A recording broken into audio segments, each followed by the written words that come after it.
بسم الله الرحمن الرحيم. الحمد لله رب العالمين، والصلاة والسلام على سيدنا محمد وعلى آله وصحبه وسلم تسليما طيبا كثيرا مباركا فيه. السلام عليكم جميعا.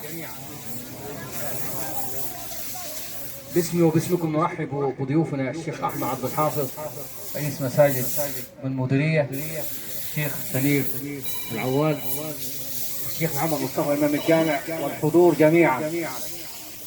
جلسنا اليوم جلسة طيبة مباركة لنحتفل ونحتفي بميلاد خير الخلق سيدنا محمد.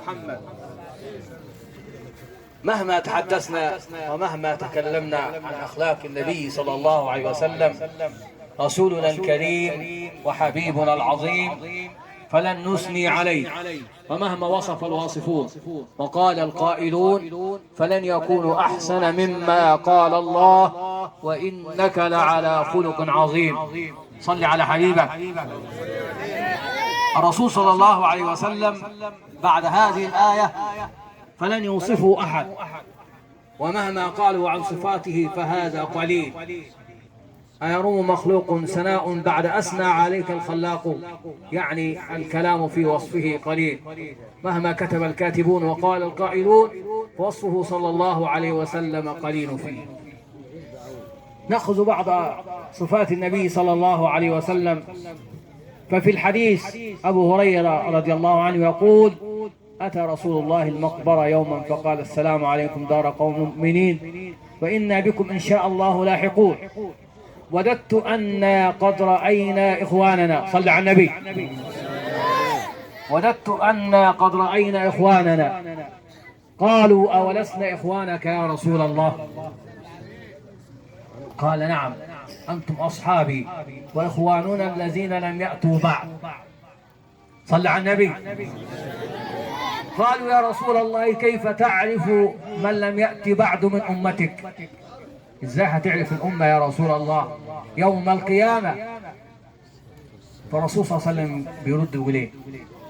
أرأيتم لو أن رجلا له خيل غر محجلة بين ظهري خيل دهم به، ألا يعرف خيله؟ قالوا: بلى يا رسول الله. قال: فإنهم يأتون يوم القيامة غرا محجلين من الوضوء وأنا فرطهم على الحوض، ألا ليزددن رجال عن حوضي كما يزاد البعير الضال، أناديهم هلم فيقال إنهم بدلوا بعدك فأقول سحقا سحقا. صلى على النبي. النبي صلى الله عليه وسلم في هذا الحديث بيقول: وددت أننا رأينا إخواننا. بيقول أحببت النبي صلى الله عليه وسلم وتمنيت، وهذا يعني سبيل الراعي في التمني. الرسول صلى الله عليه وسلم يتمنى أن يرني ويراك ويرى الجميع. فيقول الصحابة: يا رسول الله أولسنا إخوانك؟ قال: احنا إخوانك يا رسول الله. يقول: أنتم أصحابي، أنتم أصحابي وأخواننا الذين لم يأتوا بعد. الناس هتأتي بعدينا، هم دول إخواني. قالوا: كيف تعرف من لم يأتي بعد من أمتك يا رسول الله؟ صلى على النبي. إيه العلامة وإيه الميزة اللي تخليك يا رسول الله تعرف من يأتي بعدك من الأمة؟ فيقول النبي صلى الله عليه وسلم: أرأيت، يعني بيقول أرأيت بعينك أن لو رجل له خيل سود فيهم لون خالص أسود خالص، وبين هذه الخيل خيل لها علامات. ازاي يعني؟ في رجلها بياض وفي رأسها بياض موجودة بين الخيل السود، مش هيعرف خيله. قالوا: بلى يا رسول الله. قال: فإنما يأتون قرا محجلين من الوضوء. صل على النبي. يعني العلامة يوم القيامة التي يعرفك بها رسول الله هي الوضوء، أصل الوضوء الغر المحجلين.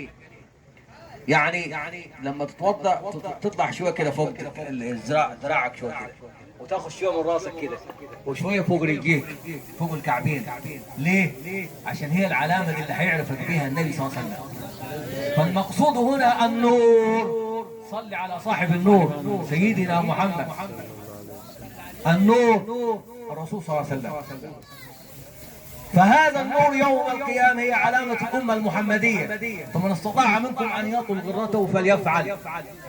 يعني دائما لما تتوضا كده طول الغرة شوي عشان هي العلامة اللي هيعرفك بها النبي صلى الله عليه وسلم.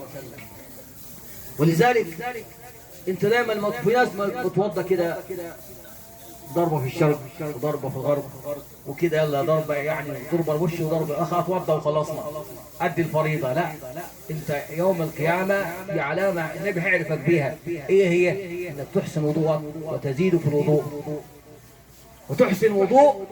وإذا أنت كده النبي هيعرفك يوم القيامة بنور الوضوء.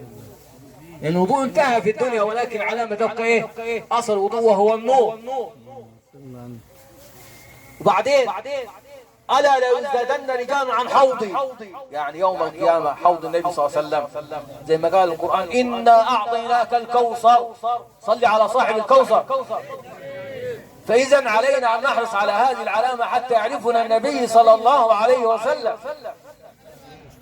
لازم الإنسان يصلي ويتوضأ ويحسن الوضوء، لأن دي عشان الرسول صلى الله عليه وسلم يعرفك بها يوم القيامة. بعدين النبي قال ألا ليزدادن رجال عن حوضي، يعني يدفع ويطردوا كده عن الحوض. أناديهم هلما تعالوا. فيقال إنهم بدلوا بعدك. فالنبي يقول ايه؟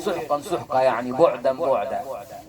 فاحرص على سنة النبي صلى الله عليه وسلم وعلى الوضوء، لأنك أجر وثواب عند النبي صلى الله عليه وسلم، والنبي حريص عليه وعلى أمته. ولذلك بعد ما صلى على النبي ضرب لنا مثل في الحديث بورينا كده حبه للأمة وحرصه على الأمة. يقول ايه؟ مثلي ومثلكم كمثل رجل أوقد نار فجعل الجنادب والفراش يقعن فيها وأنا أذبهن فهم يقعن في النار وأنا آخذ بحجزكم وأنتم تفلتون مني تدخلون النار. يعني النبي صلى الله عليه وسلم حريص علينا، ومن شدة الحرص أن النبي صلى الله عليه وسلم يدعونا إلى الخير ويدعونا إلى الرشاد، ولكن نحن نتبع أنفسنا وهواها. ولذلك القرآن يقول لقد جاءكم رسول من أنفسكم عزيز عليه ما عنتم. إيه يا أخواننا بيقول بعد كده؟ حريص عليكم. يعني الرسول حريص عليكم بالمؤمنين رؤوف رحيم. فالرسول حريص علينا وعلى أمته وعلى الرحمة بأمته. فالرسول صلى الله عليه وسلم مهما كنا في أوصافه فهو عظيم وهو أعظم العظماء، ولا كلام يقال بعد كلام القرآن. وأقول قولي هذا وأستغفر الله لي ولكم وأشكركم على حسن استماعكم، والسلام عليكم ورحمة الله.